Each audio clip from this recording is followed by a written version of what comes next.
नमस्कार बालमित्रांनो. आज आपण इयत्ता 4थी आणि 5वीसाठी उपयुक्त असणारा गणित विषयाचा एक घटक अभ्यासणार आहोत. 10 अंकांपर्यंतच्या संख्यांचे वाचन व लेखन. एखाद्या संख्येत जेवढे अंक असतात तेवढी अंकी ती संख्या असते. म्हणजे जर संख्येत 6 अंक असतील तर ती संख्या 6 अंकी, जर संख्येत 7 अंक असतील तर ती संख्या 7 अंकी असते. तर आज आपण 10 अंकापर्यंतच्या संख्यांचे अचूक वाचन आणि लेखन कसे करायचे ते पाहणार आहोत. संख्या लेखन करताना आपण दशमान पद्धतीचा वापर करतो. एकक स्थानापासून डावीकडील प्रत्येक स्थान हे 10 पटीने वाढत जाते. आता या खालील तक्त्याचे निरीक्षण करा. या तक्त्यामध्ये संख्येच्या स्थानानुसार काही गट करण्यात आलेले आहेत. कोणत्याही संख्येचे वाचन करताना उजवीकडून गट करून वाचल्यास सोयीचे जाते. जसे शतक, दशक, एकक हा गट क्रमांक 1 असावा. यानंतर डावीकडे 2-2 स्थानांचा गट करावा.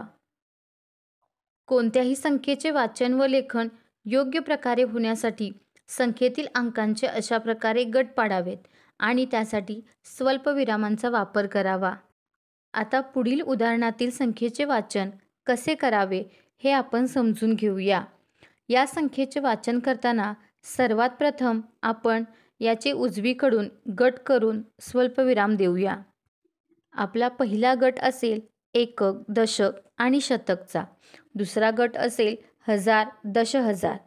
तिसरा गट असेल लक्ष आणि दशलक्षचा. चौथा गट असेल कोटी आणि दशकोटी आणि 5वा गट असेल अब्ज या स्थानाचा. आता यानुसार या संख्येचे योग्य वाचन होईल 4,52,78,13,692. आता आपण 10 अंकापर्यंतच्या संख्यांचे लेखन कसे करावे ते जाणून घेऊया. संख्या अंकात लिहिताना प्रथम सर्वात मोठ्या स्थानावरील अंक लिहावा. नंतर त्यापेक्षा लहान स्थानावर दिलेल्या संख्येतील योग्य अंक लिहावा. जर एखाद्या स्थानावर अंक नसेल तर त्या स्थानावर 0 हा अंक लिहावा.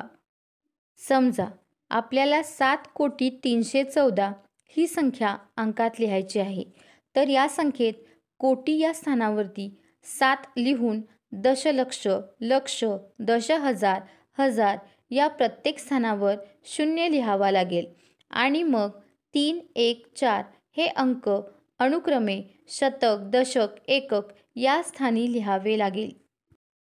आपण आणखीन एक उदाहरण समजून घेऊया. 60,60,60,60 ही संख्या अंकात कशी लिहाल? 60,60,60,60 या संख्येतील सर्वात मोठे स्थान दशलक्ष व नंतरचे लक्ष हे आहे. त्यामुळे प्रथम 6 व 0 हे अंक अनुक्रमे दशलक्ष व लक्ष या स्थानावर लिहिले. त्यानंतर उरलेले अंक क्रमाक्रमाने योग्य स्थानावरती लिहिले. हा घटक जर अजून चांगला समजून घ्यायचा असेल तर हा तक्ता पहा. यामध्ये 3 कॉलम केलेले आहेत. संख्या, संख्यालेखन आणि त्या संख्येमध्ये असणाऱ्या शून्यांची संख्या. हा तक्ता नीट पाहिला असता आपल्या असे लक्षात येईल की संख्या फक्त एककात लिहायची असेल तर त्यापुढे आपण कोणताही शून्य लिहित नाही. जर ती संख्या दशकात असेल तर त्यापुढे आपण 1 शून्य लिहितो. शतकात असेल तर 2 शून्य लिहिल्या जातात. हजारमध्ये असेल तर 3 शून्य लिहिले जातात. दशहजारमध्ये लिहायची असेल तर त्या अंकासमोर 4 शून्य लिहिल्या जातात. ती संख्या जर लक्षस्थानी असेल तर त्यापुढे 5 शून्य दिल्या जातात. संख्येचं स्थान जर दशलक्ष असेल तर त्या अंकासमोर 6 शून्य दिल्या जातात. जर संख्येचं स्थान कोटी असेल तर त्यासमोर 7 शून्य लिहिल्या जातात. दशकोटी असेल तर 8 शून्य लिहिल्या जातात आणि जर ती संख्या अब्ज या स्थानावर असेल तर त्या अंकासमोर 9 शून्य लिहिल्या जातात. आता मी सुरुवातीलाच तुम्हाला सांगितले की एकक स्थानापासून सुरुवात करून डावीकडील प्रत्येक स्थान हे 10च्या पटीत वाढत जाते. म्हणजेच 10 एकक बरोबर 1 दशक, 10 दशक बरोबर 1 शतक, 10 शतक म्हणजे 1000, 10,000 म्हणजे 1 दशहजार, 10 दशहजार म्हणजे 1 लक्ष, 10 लक्ष म्हणजे 1 दशलक्ष, 10 दशलक्ष म्हणजे 1 कोटी, 10 कोटी म्हणजेच 1 दशकोटी आणि 10 दशकोटी मिळून 1 अब्ज तयार होतो. आता या प्रकरणाशी संबंधित काही नमुना प्रश्न पाहूया.